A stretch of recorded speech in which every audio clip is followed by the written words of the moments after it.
Bonjour et bienvenue sur Scalpel, la nouvelle émission de Tandem TV qui va vous présenter tout ce qui est nouveau en chirurgie. Je suis le docteur Eric Seton et j'ai l'honneur et le plaisir d'accueillir aujourd'hui le docteur Shlomi Cohen qui est avec nous, nous parlera de tout ce qui est nouveau en chirurgie gynécologique. Bonsoir. Bonjour. Bonjour. Bonjour, docteur. Bonjour. Shlomi, vous êtes directeur du centre de traitement des douleurs pelviennes chroniques dans l'unité d'endométriose à l'hôpital Shiba et vous opérez également au centre Herzliya Médical où vous faites de la chirurgie robotique. Alors, je suis gynéco-obstétricien israélien. J'ai fait mon internat en téléchômeur.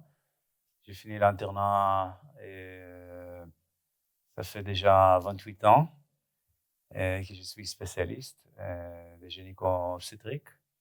Et après, j'ai fini mon internat. J'ai été pour 1 an et demi à Clermont-Ferrand où j'apprends les langues français et les chirurgies minimales invasives. Ils sont la première dans le monde qui a fait la chirurgie mini-invasive, c'est-à-dire la première qui a fait la kyste par célioscopie. Par célioscopie, oui. Ok. Célioscopie, c'est-à-dire c'est une chirurgie sans ouvrir l'abdomen, avec un petit tronc, avec une petite caméra qu'on met, et on regarde l'écran de vidéo avec les instruments qui sont très petits, comme 5 mm, et qui sont très longs, comme 50 cm. Donc, en fait, c'est en France où vous avez appris et acquis en fait, cette capacité de chirurgie minimum invasive. Exactement. Et là, c'est considéré dans cette année, quand j'étais là, c'était l'année 2001-2002, comme le meilleur endroit en France. À Clermont-Ferrand. À Clermont-Ferrand. Il a été la première qui a fait la kyste des ovaires par célioscopie, les grossesses extra-utérines et la hystérectomie par célioscopie. Et là, j'ai été un élève du professeur Arnaud Vattiez. Le professeur Arnaud Vattiez. Arnaud Vattiez. Oui, qui est bien connu partout en France et par tout le monde. Il est invité partout, par tous les congrès. Maintenant, il a la retraite de France et il travaille à Dubaï. Et nous sommes encore très bons amis. Après, je reviens en Israël et j'ai commencé à faire l'hystéroscopie. Beaucoup d'hystéroscopie, c'est la chirurgie minimale de l'utérus. En fait, quand vous parlez d'hystéroscopie, vous dites c'est rentrer par les conduits naturels et regarder l'utérus et une possibilité en fait, d'opérer sur l'utérus à travers les conduites naturelles. Exactement. D'accord. C'est comme une chaîne de vidéo et les instruments, ils sont très très petits. Tous les instruments, c'est quelque chose comme 30 cm de longueur et le diamètre, c'est 1 cm, c'est tout. Et comme ça, avec les bougies, j'allonge le col de l'utérus avec l'anesthésie générale. J'entre l'utérus et j'enlève les fibromes, les polypes, tout ce qu'il faut. Donc tout ça se fait sans opération, sans ouverture de l'abdomen. Exactement. Sans cicatrice. Sans cicatrice, sans des trous dans l'abdomen, rien de tout. C'est en chirurgie de jour. La dame peut sortir après des heures chez elle. C'est-à-dire la patiente rentre le matin, est opérée et ressort le jour même. Le jour même. Après. Est-ce qu'il y a des limites à des tailles de fibromes, par exemple Pour exemple, ça fait beaucoup avec l'expérience de la chirurgienne. Moi, je peux enlever, par exemple, les fibromes qui est large, comme 8 cm, j'ai déjà fait. C'est très grand. Mais il faut être très prudent parce que de temps en temps, il y a un petit morceau de la muscle de l'utérus qui reste et tout c'est la maladie. Donc, il faut être très prudent et avec beaucoup d'expérience parce que si c'est très long, l'opération, il y a un problème avec les liquides que les dents peuvent absorber, peut avoir une complication de la hypertonicité des fluides dans son vaisseau. Et après, dans l'année 2008, quelque chose comme ça, j'allais en Italie et je prends la Sientrite. Sientrite, en fait, c'est regarder et traiter. C'est-à-dire, c'est en anglais, voir et traiter. C'est-à-dire, en même temps, voir et immédiatement donner le traitement. Alors, expliquez-nous un petit peu ce que ça veut dire. C'est-à-dire que c'est la même hystéroscope, mais cette fois, le diamètre, c'est très petit. Pour le diagnostic, c'est 2 mm et pas 10 comme ça a été en avant. Et pour les chirurgies, c'est 4 mm. La naturelle ouverture de la colle de l'utérus chez la femme, c'est à peu près 3 mm. Donc, on peut entrer l'utérus sans faire de douleur chez les dames, dans le bureau, sans anesthésie générale ou avec une petite énergie locale. Peut-être anesthésie locale. Anesthésie locale. Ouais. Et comme ça, on peut enlever les fibromes, petites, pas trop grandes, pas 8 cm bien sûr, mais petites comme 11 cm. Polypes, jusqu'à la taille de 11 cm et demi, quelque chose comme ça. Morceaux déplaçants qui restent après l'accouchement, l'avortement. Et les dames peuvent rentrer chez elles sur place parce qu'il n'y a pas le temps pour les réanimations comme après l'anesthésie générale. Pour récupérer de l'anesthésie. En fait, il y a tout un pan de pathologie que vous pouvez traiter à la clinique sans avoir besoin d'un système de l'hôpital ou de rentrer en salle d'opération. Exactement. Exactement. Et ça, ça fait longtemps maintenant, c'est plus que 10 ans, c'est à peu près 15 ans que j'ai fait ça. J'ai beaucoup d'expérience et j'ai publié beaucoup de publications sur ça. J'étais la première qui enlève les stérilets chez les dames qui a tombé enceinte avec les stérilets et qui voudrait récupérer son grossesse. Et j'entre avec l'hystéroscope, j'enlève les stérilets et la grossesse reste sur place. Et j'ai publié en série comme ça, de 8 patients, que j'ai réussi avec tous les 8 pour garder la grossesse. Et aussi, j'ai trouvé un nouvel système de diagnostic au niveau de la structure de l'utérus chez les dames qui sont tombées, qui pas aussi tombées enceintes avec la FIV, par exemple, et qui fait beaucoup de cycles de FIV. Il a pas aussi de fécondation in vitro, oui. C'est-à-dire de fécondation par éprouvette, oui. Par éprouvette, oui. Oui. Et j'ai fixé la structure anatomique de l'utérus avec une petite aiguille, et comme ça, le volume de l'utérus, il est plus grand, il y a plus de chances pour tomber enceinte. Et dans mes mains, j'ai réussi chez les dames qui ont tombé plus que 10 fois avec les cycles de FIV. Et je fais cette chirurgie dans les 40% chez les femmes qui j'ai opéré. Il a tombé enceinte dans la suivi cycle de FIV. Après, plus que 10 Donc, quelle pathologie c'est? Dans quel cas ça se... C'est un utérus chez les dames qui a été né avec un utérus qui est le plus petite que normal, ou qu'il avait la septum, ou qu'il avait la structure... Qui ont des anomalies de structure de l'utérus, en fait, cette technique leur permet de tomber enceinte, ouais. D'être enceinte, en fait, malgré l'anomalie de structure. Exactement. Exactement. Okay. Maintenant, vous êtes encore également un spécialiste de l'endométriose. Oui. Alors, racontez-nous un petit peu, qu'est-ce que c'est que cette pathologie, cette maladie? Est-ce que c'est une maladie?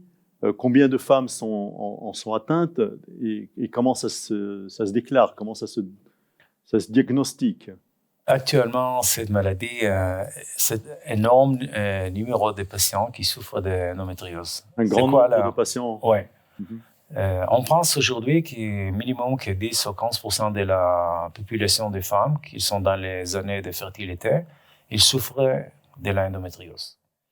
Et c'est quoi l'endométriose? Actuellement, on est maladie chronique de la pelvis féminine.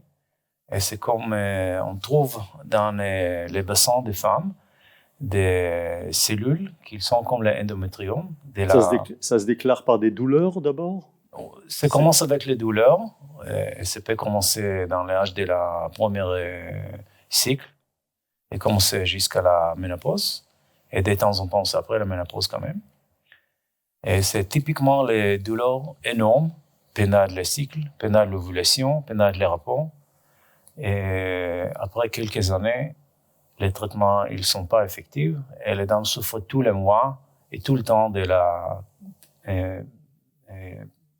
douleur pelvienne chronique. Et pendant les règles, en fait, pendant la période des règles. Ça commence dans la règle, et après quelques années, après 10 ans, 15 ans, quelque chose comme ça peut être tout le temps, tous les jours, chaque jour. Et alors, au niveau anatomopathologie, on trouve les cellules comme il y a dans la cavité de l'utérus, l'endométrium, et ça existe à l'extérieur de l'utérus, ou dans le muscle qui s'appelle adénomyose, ou dans les ovaires qui s'appelle endométrioma. C'est un kyste qui avait comme des vieilles sangs dans les kystes dans les ovaires. Ça s'appelle les kystes chocolat, c'est comme le liquide de chocolat. Et ça peut être dans beaucoup des endroits dans les bassins. Ça peut être dans les vesies urinaires, ça peut être dans les digestifs, dans le rectum, ça peut être partout actuellement, quand même dans le cerveau. Du tissu de l'utérus qui se disperse un petit peu partout. Ouais. Et comme je le comprends, on ne sait pas pourquoi en fait ça arrive. On ne sait pas, on pense qu'il peut-être ça avait quelque chose au niveau génétique. On ne sait pas exactement c'est quoi la raison, mais c'est très intéressant parce qu'on trouve dans la dernière année qu'il y a plus et plus de jeunes femmes qui souffrent de cette maladie. J'ai commencé avec ça fait déjà 8 ans que je suis avec l'endométriose. Et j'ai été en Autriche avec Kekstein, qui est très connu comme chirurgien et comme un professeur qui publiait la classification de cette maladie. Et puis j'ai été en Suisse avec Marc Possover, qui est français, qui travaille à Zurich. Et c'est lui qui a été la première dans le monde qui a développé un système pour faire le diagnostic de la nerve pelvienne. Alors, comment on diagnostique cette endométriose? Comment, si ma fille a des douleurs pendant ses règles, comment je sais, comment savoir, vers qui l'orienter, quels sont les examens qu'on peut faire et bien sûr, après, quels sont les traitements? Alors, si c'est les jeunes femmes, les douleurs elles sont énormes, c'est-à-dire qu'elles ne peuvent pas fonctionner, qu'elles ne peuvent pas aller à l'école, qu'elles restent dans la maison, qu'elles prennent les médicaments tout le temps contre les douleurs, et qu'ils souffrent beaucoup de jours, et qu'il saignement pendant les règles, il est très lourd. Ça, c'est saignement. Oui. Très fort. Oui. C'est-à-dire que ça peut être l'endométriose. Comment on peut faire le diagnostic? Donc, en principe, la majorité de la cas de l'endométriose, ils sont superficiels. C'est-à-dire qu'on ne trouve pas dans l'échographie, ou dans l'IRM, ou dans l'examen bimanuel que le gynéco fait avec son doigt, rien. C'est que les symptômes qui existent et la souffre des femmes. Dans l'autre 20% des femmes, 10% c'est la kyste des ovaires, l'endométrium, qui c'est très facile à trouver avec l'échographie, et les maladies qui est profonde, c'est-à-dire l'endométriose qu'il y a dans les rectums, qu'il y a dans les vesies, etc. Et ça, on peut trouver avec les examens gynéco, l'échographie et l'IRM. Maintenant, il n'existe pas jusqu'à maintenant un examen pour, dans les sangs ou dans l'autre moyen pour vérifier 100% que c'est l'endométriose. Ce n'est pas une autre raison de la douleur chronique. Mais maintenant, dans cette année, il y a 3 nouvelles choses. La première, c'est un examen de la salive, qui c'est un film français qui fait ça en Suisse. Et ça coûte beaucoup d'argent et ça dure à peu près 3 semaines pour récupérer les résultats. C'est très intéressant. Il a fait ça déjà sur 200 femmes. Il a réussi à retrouver la endométriose dans 95% des femmes. Et maintenant, il finit les études sur 1000 femmes. Ça, c'est une chose. Le deuxième, c'est une prise de sang. C'est un truc qui arrive de l'Orient loin, des Coréens. Et peut-être on va commencer ça à Herzliya Medical Center, le premier endroit en Israël, sans prise de sang. Et comme ça, on peut trouver alpha-1 antitrypsine. C'est un métabolite qui se peut augmenter pendant les attaques de l'endométriose. Et si ça marche bien, on peut recevoir le résultat au même jour-là. Et ça, c'est très important pour pour faire le diagnostic de l'endométriose. Et en principe, le traitement... Alors, si je récapitule pour le diagnostic, c'est l'examen gynécologique, c'est l'ultrason, c'est l'IRM, et les deux examens, un par la salive et un autre sanguin, qui permettront de diagnostiquer, ce sont en fait les examens d'avenir, permettront de diagnostiquer l'endométriose. Oui. D'accord, donc on arrive au traitement. Pour l'instant, j'ai ajouté une autre chose. Pour l'instant, il y a aussi la célioscopie, c'est-à-dire c'est laparoscopie en anglais. Ça, on fait un petit trou dans le niveau de l'abdomen. Comme ça, avec une petite caméra, on peut regarder les bassins et voir des petites taches d'endométriose qu'on ne peut pas voir dans l'IRM ou l'échographie. Et comme ça, on peut prendre les biopsies. Et comme ça, on peut avoir les résultats, les diagnostics d'endométriose. Okay? Ça, c'est le troisième moyen. Mais ça, c'est très invasif, bien sûr, parce que pour la célioscopie, on va faire sur l'anesthésie générale. Au niveau des traitements, on a 3 grands groupes de traitements. La première, c'est les pilules. C'est la contraceptive, les pilules. La contraception exactement, normale. C'est la combinaison de l'estrogène et la progestérone ensemble. Et comme ça, on peut annuler l'ovulation et annuler la règle. Et comme ça, la femme, elle ne sentit pas les douleurs pelviennes pendant la règle et l'ovulation parce qu'elle ne voule pas. Mais malheureusement, ça c'est bon pour quelques années. En moyenne, c'est 4 ou 5 années. Après, on doit changer ou le type de pilule, la brande de pilule. On peut utiliser les progestérone qui sont plus typiques pour l'endométriose. Les cellules d'endométriose, ils réagissent très bon avec les progestérone. Ils réagissent en fait à la progestérone. Oui. D'accord. Donc le type de pilule a également son importance. Donc le gynécologue doit savoir adapter le type de pilule à la avec les symptômes de la femme et la pathologie. Et si ça ne marche pas, il y a la troisième moyenne, c'est ou la stériler avec les hormones, qui s'appelle Mirena, ou d'autres noms, et qu'on peut installer dans l'utérus. Et ça sert bon pour le saignement lourd, les douleurs pelviennes pendant les règles, etc. Et aussi, il y a les pilules aujourd'hui qui s'appellent Oralisa. C'est une pilule qui annule toute la formation de l'estrogène et la progestérone endogène chez les femmes. Mais ça, malheureusement, ça peut affecter la femme comme ménopause, avec les bouffées de chaleur, avec les symptômes de ménopause. Donc, c'est un problème, c'est bon pour quelques mois, pas pour tout le temps, bien sûr. La deuxième moyenne, c'est une combinaison ou de médicaments contre les douleurs. Ça peut être la non-stéroïdale comme ibuprofène, aspirine, etc. Ou le cannabis, ça c'est très fort aujourd'hui pour le traitement des douleurs chez l'endométriose. Et si ça ne marche pas, on peut aussi utiliser, ça dépend des symptômes, parce que de temps en temps, il y a les symptômes neurologiques, comme la femme qui ne peut pas marcher, elle doit marcher avec les crutches. Avec les béquilles. Avec les béquilles. À tel point. Oui, à cause des douleurs de l'endométriose qui sont exactement sur la nerve pelvienne. Qui influe, qui appuie sur le nerf pelvien et qui font des douleurs à la marche. Oui. Donc, pour ça, on peut utiliser les médicaments qui sont neurologiques pour les symptômes neurologiques. Et avec ça, on a les médecins complémentaires, c'est-à-dire la physiothérapie des bassins, l'ostéopathie, la massage japonaise de l'abdomen, l'acupuncture chinoise, des choses comme ça qui t'aident beaucoup. Et la troisième moyenne, bien sûr, c'est la chirurgie.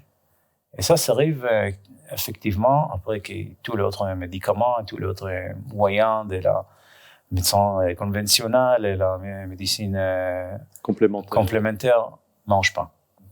Et qu'est-ce qu'on fait? C'est le dernier recours, donc, la chirurgie. Ouais. Et qu'est-ce qu'on fait dans la chirurgie?